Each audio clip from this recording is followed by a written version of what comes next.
Guys, Samsung এর এই ফোনটা আপনি লাইক করতে যাচ্ছেন। হ্যাঁ, ঠিকই বলেছি। এই ফোনটার নাম স্যামসাং গ্যালাক্সি M75G। আর আমি এটা কেন বলছি তা পুরো ভিডিও জুড়ে থাকলেই বুঝতে পারবেন। এর প্রাইসটাও কিন্তু বেশ ইন্টারেস্টিং ছিল। এরকম প্রাইসে স্যামসাং সত্যি সলিড ভ্যালু অ্যাড করতে পেরেছে। এমন প্রাইসে যেমন ডিজাইন তেমনি অসম মানে সুপার অ্যামোলেড ডিসপ্লে। ভাই, এবারে ওএস যুক্ত ক্যামেরা রয়েছে আর ওএস আপডেট ছিল মাথা খারাপ করার মতো। এছাড়া আরো অনেক কিছু আছে, তাই বলছি কি শেষ পর্যন্ত সাথেই থাকুন। তো আর দেরি না করে চলুন শুরু করি আজকের ভিডিওটি। আর হ্যাঁ, প্লিজ সাবস্ক্রাইব করে রাখবেন। ডিজাইনটা দেখুন, একদমই মনে হবে না এটা কোনো বাজেট সেগমেন্টের ফোন। ডিজাইনটা নিয়ে যদি এক কথায় বলি, I mean it looks good. এখানে যে ব্যাক রয়েছে এটা পলিকার্বনেটের, ব্যাক ম্যাট ফিনিশের, আর ফ্রেমটি এটাও পলিকার্বনেটের। তবে যেমনটা বলি, স্যামসাং এর ফ্রেমের ডিজাইনটা সত্যি ভালো লাগে। একটা কথা বলি, দেখুন এটার যে ব্যাক প্যানেল রয়েছে এটা গ্লাস ফাইবার দ্বারা তৈরি, মানে এটা প্লাস্টিক থেকে বেটার হবে আর ভালো হতেই হবে, তাই না? স্যামসাং এর ফোন যেহেতু, তবে ফোনটা আগের তুলনায় অনেকটা হালকা মনে হবে, কেননা এবার এটার ওয়েট করা হয়েছে অনলি 191 গ্রামের মতো।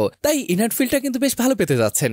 একই সাথে যদি এটার থিকনেসের কথা বলি, এটা থিকনেস 7.4 মিলিমিটার। হ্যাঁ, স্লিম করা হয়েছে, এর মানে এবার হালকা একই সাথে পাতলা ফোন অফার করছে স্যামসাং। আরেকটা ভালো ব্যাপার হলো, এর আগের ফোনটিতে কিন্তু আইপি রেটিংটা মিসিং ছিল, তবে এবার আমরা এখানে IP54 এর রেটিং পাচ্ছি, যদিও যথেষ্ট বলে মনে হয় না। By the way, this phone will be available in 2 colour. একটা তো শেপিয়ার ব্ল্যাক, অন্যটা মুনলাইট সিলভার। এটাকে যদিও ব্ল্যাক বলছি, তবে আলোতে গেলে অনেকটা ব্লু টোন আসে। পোর্টস আর বাটনে যদি বলি, এখানে রাইট সাইডে রয়েছে ভলিউম রকার আর পাওয়ার বাটন, টপ সাইডে রয়েছে সেকেন্ডারি মাইক্রোফোন, লেফট সাইডে পাচ্ছেন সিম কার্ড ট্রে, আর নিচের দিকে রয়েছে speaker grill, type C port আর একটা মাইক রয়েছে।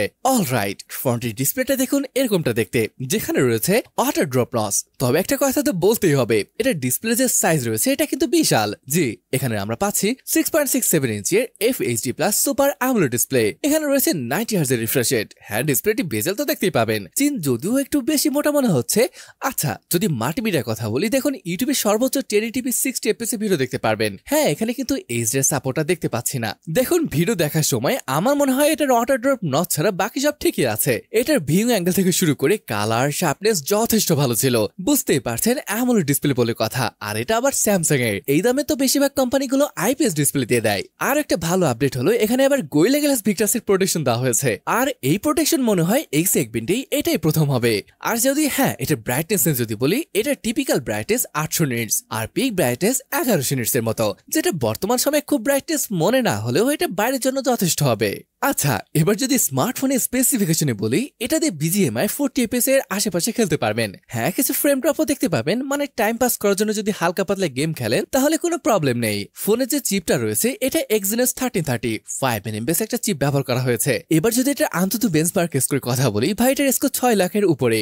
আর এই স্কোর কিন্তু এটা যে প্রাইসে বাজারে এসেছে সেই অনুযায়ী এটা ঠিক আছে বলে মনে হয়। আর থ্রটল টেস্টের কথা যদি বলি, গাইস দেখুন এটা একদমই গ্রিন কালার। এটার স্কোর ছিল 92%, যেটা খুবই ভালো একটা ব্যাপার।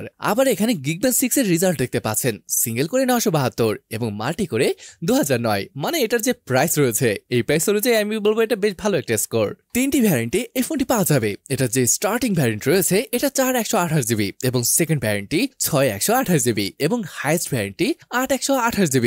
LPDDR4X RAM আর স্টোরেজ UFS 2.2, মানে দৈনিক কাজ যে কোনো অ্যাপ ওপেন ক্লোজ বেশ ভালোভাবে সামলে নিতে সক্ষম। ব্যাটারির ব্যাপার আসলে এখানে রয়েছে 5000 mAh এর ব্যাটারি, সাথে পাচ্ছেন 25 ওয়াটের চার্জিং। হ্যাঁ, এখানে কোনো আপগ্রেড দেখতে পাচ্ছি না, আর বক্সে কিন্তু চার্জারটা পাচ্ছে না, যেটা খুবই হতাশাজনক। ওএস আপডেটের ব্যাপার আসলে এখানে ভাই স্যামসাং সেরা, তারা ওএস আপডেট দিয়েছে 6 বছরের। চিন্তা করতে পারেন এমন প্রাইসে এত বড় একটা আপডেট দিয়েছে, যেখানে অন্যান্য কোম্পানি 1 বছর দেয় কিনা সন্দেহ, সেখানে 6 বছর। আসলে দারুণ ব্যাপার। আর সাথে পাচ্ছেন 6 বছরের সিকিউরিটি আপডেট। এছাড়া স্যামসাং এর যেসব প্রিমিয়াম ফিচার, এই যেমন Samsung OLED, tap and pay, now bar, knock security, এসব কিন্তু এখানে থাকছে।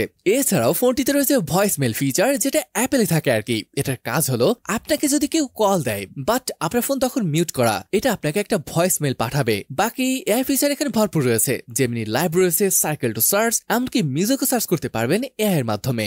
কানেক্টিভিটি নিয়ে বললে এখানে 5G, Bluetooth 5.3, dual band wifi, সাথে NFC সাপোর্ট রয়েছে, আর সেন্সরটা কিন্তু সাইড মাউন্টেড। ওকে গাইস, এবার চলুন আমরা এটা ক্যামেরা নিয়ে কথা বলি। দেখুন গাইস, এই স্মার্টফোনটি একমাত্র ফোন যেটা ট্রিপল ক্যামেরার সাথে এসেছে এবং ওএস এর সাথে এসেছে। জি, ঠিকই শুনেছেন, এখানে পাচ্ছেন 50 মেগাপিক্সেলের মেইন ক্যামেরা সেন্সর, সাথে রয়েছে ওএস এর সাপোর্ট। সেকেন্ড সেন্সরটি 5 মেগাপিক্সেলের আল্ট্রা ওয়াইড এবং একটা 2 মেগাপিক্সেলের ম্যাক্রো, আর ফ্রন্টে পেয়ে যাবেন 13 মেগাপিক্সেলের একটি সেলফি শুটার। ভাই এখানে ফটো স্যাম্পল দেখতে পাচ্ছেন, ছবিগুলো কিন্তু বেশ ন্যাচারাল মনে হচ্ছে, মানে অতিরিক্ত কালার বুস্ট করছে না। আর ভয়েস রয়েছে তো তাই ইমপ্রুভমেন্টও আসছে অনেকটাই।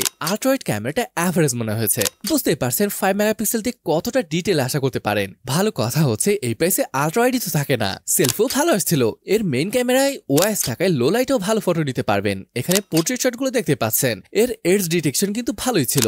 আচ্ছা, ভিডিওতে যদি আসেন এখানে ফুল এইচডি 30 এফপিএস শুট করা যাবে। এখানে অবশ্যই একটু কমতি মনে হয়েছে, কারণ অনেকেই আবার এখানে 2K রেজলিউশনে ভিডিও করার সুযোগ দিয়ে থাকে। ফ্রন্টেও সেম ফুল এইচডি 30 এফপিএস এ। ফোনটির প্রাইসে কথা বলি, এটার প্রাইস ইন্ডিয়ান রুপিতে 12,500, যেটা কনভার্ট করলে 17,000 আসে। তবে আমার মতে দেশে আসার পর হয়তো এটার প্রাইস 20,000 এর আশেপাশে থাকবে। তো এখন আসুন দেখি ফোনটি কেমন। দেখুন ডিজাইনটা রিয়ার প্যানেলে সত্যি দারুণ ছিল। ডিসপ্লেটি খুবই ভালো, তবে এই অটো ড্রপ নজে কেন দেয় ভাই আমার মাথায় এখনো আসে না। আর ক্যামেরার কথা বলতে গেলে খুবই ভালো এই প্রাইস পয়েন্টে। বাকি এর ব্যাটারি আর পারফরমেন্স ব্যালেন্স রেখেছে বলে মনে হচ্ছে। বাট একটা জিনিস এখানে রয়েছে যেটা অন্যান্য কোম্পানি থেকে একে আলাদা বানিয়েছে, সেটা হলো এটা সফটওয়্যার আপডেট। ভাই 6 বছরের আপডেট, মানে যাদের এই প্রাইসে একটা স্যামসাং এর ফোন দরকার, এটা তাদের জন্য ভ্যালু ফর মানি ফোন হতে পারে। তো আজকের ভিডিওটি এই পর্যন্তই ছিল। দেখা হবে পরের ভিডিওতে। আল্লাহ হাফেজ।